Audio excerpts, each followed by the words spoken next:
I am Ankita and welcome back to my channel BK Awareness।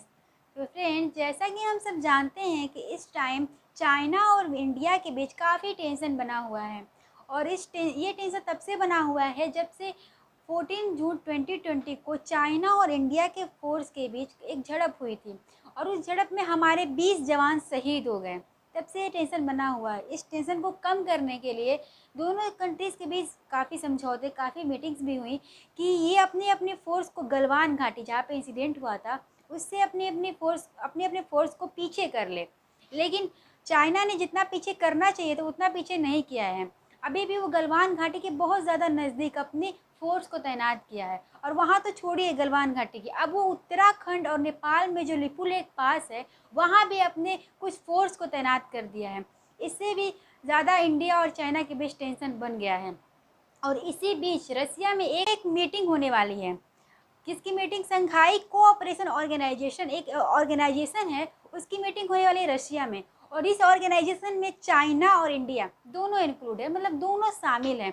तो कहा जा रहा है कि क्या इंडिया को इस टाइम इस ऑर्गेनाइजेशन में पार्टिसिपेट करना चाहिए कि नहीं करना चाहिए, क्योंकि जो ये शंघाई कोऑपरेशन ऑर्गेनाइजेशन है जिसको शॉर्टकट में हम एससीओ भी कहते हैं, इस पर पूरा कंट्रोल चाइना का ही है, क्योंकि चाइना के नेतृत्व में ये ऑर्गेनाइजेशन बना है। तो यही कहा जा रहा है कि क्या पार्टिसिपेट करना चाहिए इंडिया को इस टाइम कि नहीं करना चाहिए। चलिए इसका आंसर हम बाद में देंगे, पहले जब एससीओ आया तो उसके बारे में थोड़ा जान जाते हैं कि ये क्या है, कैसा ऑर्गेनाइजेशन है और इसमें कैसे काम होता है। ठीक है, तो ये है शंघाई कोऑपरेशन ऑर्गेनाइजेशन 2020 जो कि सितंबर में रसिया में होने वाला है। और इसको हम शॉर्टकट में एससीओ भी कहते हैं। ये इस्टेब्लिश्ड हुआ था 1996 में हुआ था। ठीक है, और तब इसका नाम एससीओ नहीं था, तब इसका नाम था शंघाई 5, क्योंकि उसमें तब उस टाइम ओनली फाइव ही कंट्रीज उसमें इंक्लूड थी, तो उसका नाम क्या था? शंघाई 5। और उसके बाद इसका नाम पड़ा शंघाई कोऑपरेशन ऑर्गेनाइजेशन 2001 में एक और कंट्री इसमें इंक्लूड हुई जिसका नाम है उज्बेकिस्तान। ठीक है, उज्बेकिस्तान एक कंट्री है, एशिया की कंट्री है। जब ये इंक्लूड हुई तब इसका नाम हुआ एससीओ, मतलब शंघाई कोऑपरेशन ऑर्गेनाइजेशन। उसके बाद 2017 में एक अस्थाना एग्रीमेंट होता है और उसमें रसिया कहता है कि इंडिया को भी इंक्लूड कर लेना चाहिए एससीओ में, मीन्स शंघाई कोऑपरेशन ऑर्गेनाइजेशन में। तो उसमें चाइना कहता है कि अगर इंडिया को इंक्लूड करना चाहिए तो पाकिस्तान को भी इंक्लूड कर लेना चाहिए, क्योंकि वो भी क्या है, उसके पास ही है। तो अब 2017 में इंडिया और पाकिस्तान एक साथ इंक्लूड होते हैं, किसमें? शंघाई कोऑपरेशन ऑर्गेनाइजेशन में। तब आप बताइए, उस टाइम 5 कंट्रीज थे, उसके बाद उज्बेकिस्तान एक शामिल हुआ 2001 में, उसके बाद ये इंडिया और पाकिस्तान, तो कुल मिला के कितनी कंट्रीज हो गई? 8 कंट्रीज। ठीक है, तो इसमें शंघाई कोऑपरेशन ऑर्गेनाइजेशन में है 8 कंट्रीज हैं। ठीक है, कुल मिला के, और आज भी 8 कंट्रीज ही हैं। इसका नाम हम जानेंगे कि कौन कौन सी कंट्रीज हैं। तो किस किस एग्रीमेंट के अकॉर्डिंग हुआ था? अस्थाना एक एग्रीमेंट हुआ था 2017 में। उसी में इंडिया और जो पाकिस्तान है इसमें इंक्लूड हुआ था, किसमें? शंघाई कोऑपरेशन ऑर्गेनाइजेशन में। और ये हुआ था 2017 में। अस्थाना एग्रीमेंट क्या है? एक कजाकिस्तान है, एशिया का ये वो देश है, इसमें इंक्लूड है वो कजाकिस्तान। उसी की ये क्या है? राजधानी है, कैपिटल है अस्थाना। और ये इस अस्थाना एक जगह है, अस्थाना में एग्रीमेंट हुआ था ये सब जितनी भी कंट्रीज़ है। और उस टाइम इसको इंडिया को और पाकिस्तान को क्या किया था? एससीओ में इंक्लूड किया गया था। तो ये तो रहा कि कब इस्टेब्लिश हुआ, कब इसकी शुरुआत हुई और कैसे कैसे देशों का क्या देश शामिल हुए इसमें। अब हम थोड़ा जान जाते हैं कि कौन कौन सी कंट्रीज़ हैं। ठीक है, 8 कंट्री कौन कौन सी है। पहले तो आप जान गए होंगे चाइना। ठीक है, उसके बाद रशिया, ओके, उसके बाद इंडिया, पाकिस्तान, ये हो गई 4 कंट्रीज। उसके बाद है उज्बेकिस्तान, उज बेजिक बेजिकिस्तान, ठीक है, उज्बेकिस्तान, उसके बाद कजिकिस्तान,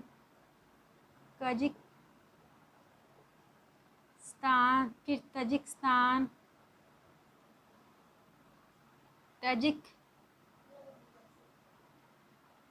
तजिकिस्तान, ठीक है, उसके बाद किर्गिस्तान, किर्गिस्तान, ठीक है। ये 8 कंट्रीज़ हैं पूरी, China, Russia, India, Pakistan, Uzbekistan, Kazakhstan, Tajikistan, Kyrgyzstan, ठीक है। ये 8 कंट्रीज़ बोला है इस सीओ में। तो ये रहा पूरा एससीओ। एससीओ का ये ऑफिशियल लैंग्वेज क्या है? ऑफिशियल लैंग्वेज भी होती है किसी भी ऑर्गेनाइजेशन की। इसकी ऑफिशियल लैंग्वेज बस टू है, रसियन और चाइनीज़। इससे पता चलता है कि इस एससीओ की जो ऑर्गेनाइजेशन है इस पर किसका कंट्रोल ज़्यादा है। तो इसकी ऑफिशियल लैंग्वेज भी क्या है? रसिया और चाइना है। तो ये तो रहा एससीओ, ठीक है। ये एससीओ जो ऑर्गेनाइजेशन है इसके पीछे क्या करना है, चाइना के क्या मसला है, मतलब इसके पीछे वो एशिया की जितनी भी कंट्रीज़ हैं जो इसमें इंक्लूड है एससीओ में, उसको इकट्ठा करके अब सुपर पावर खुद बनना चाहता है। और जो भी यूरोप की जो ऐसी ऑर्गेनाइजेशन है, यूरोप की चाहे अमेरिका की, जैसे नाटो, जैसे मैंने लिखा है क्वाड, नाटो, ये सब ऑर्गेनाइजेशन है यूरोप की। और ये ऑर्गेनाइजेशन एससीओ क्या है? एशिया की है, क्योंकि एशिया जितने भी ये कंट्रीज़ है 8 कंट्रीज सब एशिया में ही आते हैं। तो इन कंट्रीज़ को इकट्ठा करके सुपर पावर बनना चाहता है और इन जो ऑर्गेनाइजेशन है इसको काउंटर करना चाहता है इन सब ऑर्गेनाइजेशन का। और इसके पीछे उसने एक one belt one road initiative project भी शामिल किया है, क्योंकि वो कहता है कि चाइना कि इसके अकॉर्डिंग जो one belt one road initiative शुरू किया है, इसके अकॉर्डिंग वो स्थल मार्ग से और समुद्र मार्ग से रोड, एयरपोर्ट्स, रेलवे लाइंस बनाना चाहता है। किसके लिए? यूरोप या जो अदर कंट्रीज़ हैं एशिया से बाहर या एशिया में ही, तो उनको ट्रेड करने के लिए, व्यापार करने के लिए वो लंबी लंबी एयरपोर्ट्स, रोड्स, रेलवे लाइंस बनाना चाहता है, समुद्र मार्ग से भी और स्थल मार्ग से भी। और इसमें जब किसी देश से ये जाती है रोड्स, तो उस देश को भी कहता है कि आपका भी फ़ायदा होगा, क्योंकि आपको भी ट्रेड करना होगा वेरियस कंट्रीज से, और आपका भी फ़ायदा होगा। तो उसको बनाने के लिए पैसे चाहिए, तो वो उसको लोन दे देता है, उस कंट्री को इतना ज़्यादा लोन दे देता है कि फिर वो कंट्री चुका नहीं पाती है, और उस कंट्री का जो वो ज़मीन है, चाहे वो जो भी उसकी टेरिटरी है, उसको वो लीज़ पे ले लेता है। और उस पर अब लीज़ पे लेने के बाद अब धीरे धीरे उस पर क्या कब्जा करने लगता है, या दबाव बनाने लगता है, प्रेशर बनाने लगता है उस कंट्री पे, क्योंकि कंट्री छोटी छोटी रहती हैं, उनको इतना ज़्यादा लोन दे देता है कि वो लोन चुका ही नहीं पाती है। तो इसका ये जो इनिशिएटिव है इसका वन बेल्ट वन रोड वाला, इसमें जो इंडिया है पार्टिसिपेट नहीं किया है। और कहा जा रहा है कि जो एससीओ ये 2020 होने वाला है, शंघाई कोऑपरेशन ऑर्गेनाइजेशन, इसमें अगर इंडिया जाता है तो क्या इसको यही होगा कि वो जो one belt one road initiative वो थोपेगा कि इसमें फ़ायदा है, इसको ज्वाइन करिए, चाहे जो भी चीज़ें हैं। तो कहा जा रहा है कि एससीओ में इस टाइम जाना कोई भी इंडिया के लिए बेनिफिट नहीं होगा। अगर जाना है ये तो फॉरेन मिनिस्टर की जो इसमें ना फॉरेन मिनिस्टर जाते हैं, जितने भी कंट्री के फॉरेन मिनिस्टर वो जाते हैं मीटिंग्स के लिए। तो हमारे जो फॉरेन मिनिस्टर हैं एस जयशंकर, उनको ना भेजकर फॉरेन मिनिस्ट्री के जो कोई भी सेक्रेटरी है या कोई सचिव, उसको भेज देना चाहिए यहाँ पे। तो ये तो रहा एससीओ के बारे में, क्या एससीओ में भारत को पार्टिसिपेट करना चाहिए कि नहीं करना चाहिए। चलिए, ये एससीओ रहा। अब हम RIC के 3 कंट्रीज़ हैं, जैसे कि नाम से ही लग रहा है RIC, मतलब रशिया, इंडिया एंड चाइना। इन दोनों की मीटिंग हाल ही में वर्चुअल मीटिंग हुई थी, और इस मीटिंग में इंडिया भी पार्टिसिपेट किया था। इंडिया को काफ़ी उम्मीद थी रसिया से कि वो चाइना पे कुछ दबाव बनाए, कुछ प्रेशर बनाए कि जो गलवान घाटी में वो अपने फोर्स को तैनात किए हुए उस दबाव को कम करे। लेकिन ऐसा कोई बातचीत नहीं हुई, और ऐसी कोई बात नहीं किया रशिया ने चाइना से। उसने दोनों कंट्रीज़ को कहा कि आप खुद से ही मीटिंग, अपने आप में मीटिंग कर लीजिए और ये समस्या जो है, ये प्रॉब्लम है, उसको सुलझा लीजिए। तो जो उम्मीद थी वो इंडिया को रसिया से, वो मतलब जो उम्मीद थी वो नहीं हो पाई, क्योंकि जो रसिया है, अब रसिया में उतना पावर नहीं है कि वो इंडिया को खुलकर क्या करे, इंडिया को सपोर्ट करे, क्योंकि जो चाइना है वो भी एक बड़ी इकोनॉमी होकर उभर रही है। तो जो रसिया है उसका चाइना और इंडिया दोनों से ट्रेड भी चलता है। तो किस पे और प्रेशर बनाएगा, किस पे नहीं बनाएगा। इसलिए चाहे जो उम्मीद थी इंडिया को वो नहीं हो पाया। तो ये तो रहा कि RIC, ठीक है, इसमें 3 कंट्रीज ही, बस ओनली 3 कंट्रीज इंक्लूड है। अब हम चलते हैं ब्रिक्स पे कि ब्रिक्स क्या है। ब्रिक्स भी एक ऑर्गेनाइजेशन है और इसमें 5 कंट्रीज़ हैं, बट जब इसकी शुरुआत हुई थी तो इसमें 4 कंट्रीज थी। तो चलिए इसके बारे में थोड़ा जान जाते हैं कि ब्रिक्स क्या है और कैसा ऑर्गेनाइजेशन है। ब्रिक्स में जैसे कि ब्रिक्स से नाम पता चल रहा है, ब्रिक्स में Brazil, Russia, India, China and south Africa. But जब इसकी शुरुआत हुई थी, शुरुआत कब इसकी हुई थी, 2009 में इसकी शुरुआत होती है। तब उसका नाम था ओनली ब्रिक, ओके, क्योंकि उस टाइम साउथ अफ्रीका इसमें इंक्लूड नहीं था, बस Brazil, Russia, India and China था। ये जो साउथ अफ्रीका है कब इंक्लूड होता है, 2010 में, तब इसका नाम होता है ब्रिक्स, ठीक है। 2009 में ब्रिक और 2010 में ब्रिक्स, ठीक है। तो ये दोनों हुआ। अब इस 5 कंट्रीज़ को मिला के पूरे अगर वर्ल्ड का पॉपुलेशन देखें, क्योंकि सबसे ज़्यादा पॉपुलेशन किस में है, चाइना में, उसके बाद इंडिया में, फर्स्ट नंबर पे चाइना है, सेकंड नंबर पे इंडिया है, और ब्राज़ील, रशिया, इन सब में जो पॉपुलेशन है बहुत ज़्यादा है। तो ये जितने भी ब्रिक्स की कंट्रीज़ है, जैसे Brazil, Russia, India, China, south Africa, इनका पॉपुलेशन मिला के वर्ल्ड में पूरे कितने हैं, 40% पॉपुलेशन ये सिर्फ 5 कंट्रीज़ क्या करती है, कवर करती हैं, ठीक है, पॉपुलेशन। और इनकी जो GDP है पूरे वर्ल्ड की GDP, ये भी क्या करती है, ये 5 कंट्रीज़ मिला के कितना कवर करती हैं, 25%, ओके।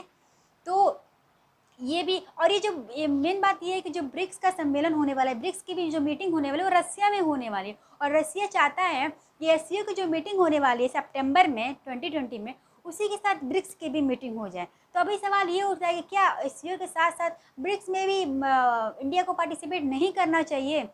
तो इंडिया को पार्टिसिपेट इसमें करना चाहिए, क्योंकि जब कोरोना पेंडेमिक जाएगा तो उसके बाद क्या होगा, पूरी जितनी भी कंट्रीज़ उनकी इकोनॉमी गिरी हुई है, तो वो जितने भी इंटरनेशनल बैंक्स हैं, जैसे कि वर्ल्ड बैंक है और IMI है, और उसके बाद एशियन डेवलपमेंट बैंक है ADB, देखिए इंटरनेशनल बैंक हैं सब, वर्ल्ड बैंक, फिर ADB, ठीक है, Asian development bank, international bank, उनसे लोग लोन लेने जाएंगे जितने भी कंट्रीज़ हैं। तो ये सब इंटरनेशनल बैंक, इनका काम ही होता है किसी भी कंट्री को लोन देना। मान लीजिए किसी कंट्री में कोई भी भूकंप या सुनामी या पेंडेमिक कोई या बाढ़ या ऐसी स्थिति आती है, तो उस देश की, उस कंट्री की हेल्प करने के लिए जो इंटरनेशनल बैंक है, ये वर्ल्ड बैंक जैसे हो गया, एशियन डेवलपमेंट बैंक हो गया, ये उनकी हेल्प करते हैं। लेकिन इस टाइम जो कोरोना पेंडेमिक है, कोविड-19 का जो पेंडेमिक है, पूरे जितने भी वर्ल्ड की जितने भी कंट्रीज़ है सब पे इफेक्ट किए हुए, सबकी इकोनॉमी उससे गिर रही है लगातार, और गिरी भी हुई है। तो जब कोरोना पेंडेमिक जाएगा, हो सकता है कि वैक्सीन आ जाए, उसके बाद जितने भी कंट्रीज़ वो जाएंगे किससे, लोन लेने, वर्ल्ड बैंक से। तो वर्ल्ड बैंक किसको कितना कितना देगा, कितने लोन देगा, क्योंकि सारी कंट्रीज आए, क्योंकि इकोनॉमी गिरी हुई है। तो उस टाइम जो ये जो ब्रिक्स है, ब्रिक्स की अपना एक बैंक है जिसका नाम है न्यू डेवलपमेंट बैंक, ठीक है, न्यू डेवलपमेंट बैंक। तो ये न्यू डेवलपमेंट बैंक जो है, ये ब्रिक्स की जितनी भी कंट्रीज है, 5 कंट्रीज, इनके लिए है। तो इनका बराबर का हक भी बनता है इस बैंक पे। तो कहा जा रहा है कि अगर ये ब्रिक्स से अच्छे सम्मेलन बनाने पड़ेंगे इंडिया को, क्योंकि अगर पेंडेमिक के बाद लोन लेने की समस्या आती है ऐसी कोई भी, तो हम इसका जो बैंक है न्यू डेवलपमेंट बैंक, उससे हम क्या सकते हैं, कर्ज या कोई भी लोन ले सकते हैं और अपनी इकोनॉमी को सुधार सकते हैं। तो इसलिए कहा जा रहा है कि इस सम्मेलन में या इस मीटिंग से, ब्रिक्स की जो मीटिंग होगी, इसमें जाना चाहिए। और इसमें किसको जाना चाहिए, हमारे फॉरेन जो मिनिस्टर S जयशंकर हैं, उनको जाना चाहिए, इस मीटिंग में पार्टिसिपेट करना चाहिए, क्योंकि हमें इसकी क्या है, ज़रूरत है, और इससे हमें क्या अच्छे संबंध बना के रखने हैं। तो ये तो रहा ब्रिक्स के बारे में। अब हम जान लेते हैं ये क्वाड और नाटो क्या है। ये सारी जो हम ऑर्गेनाइजेशन पढ़ेंगे, एशिया के ऑर्गेनाइजेशन, और ये क्या है, क्वाड और ये नाटो, ये यूरोपीय देशों की, अमेरिका की क्या है, ऑर्गेनाइजेशन है, ठीक है। क्वाड में हमारा इंडिया भी क्या है, इंक्लूड है। क्वाड जो ऑर्गेनाइजेशन है उसमें 4 कंट्रीज़ है। चलिए अब क्वाड के बारे में भी थोड़ा जान लेते हैं। हम ब्रिक्स के बारे में जान गए तो कि ब्रिक्स क्या है, तो इन सब के बारे में भी जान लेते हैं, ठीक है। चलिए क्वाड, ठीक है। क्वाड में अमेरिका है, यूएस, ठीक है, यूएस है, इंडिया भी हमारा है इसमें, और उसके बाद है ये जापान है, और एक और कंट्री है जिसका नाम है ऑस्ट्रेलिया।